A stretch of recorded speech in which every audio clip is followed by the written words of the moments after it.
They've already removed tall stacks of piling from this area, and these barges have also been working to remove potentially contaminated soil that could still affect those salmon. The lower Duwamish waterway should serve a crucial role for the survival and revival of salmon populations.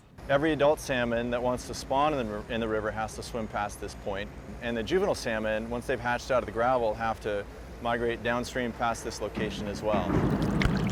But pollution beneath would make it a hostile home for habitats. Before this work started, what would we have seen here? This was a very large, dilapidated dock. That dock belonged to a business years ago. King County Solid Waste bought it and is deciding how to use it, but recently found the decaying wood was coated in a chemical called creosote and potentially other toxins. We know from studies that exposure to those toxic chemicals can cause salmon to have lesions or open sores on their skin. It can damage their DNA, can cause liver damage or reproductive harm. The Department of Natural Resources and Parks contracted crews to lift the pilings from the river floor and now to scoop out unsafe soil and repair the damage done.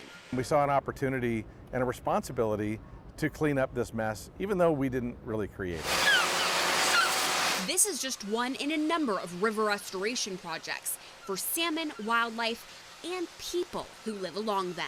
We think about three things. How do we achieve the best environmental outcomes?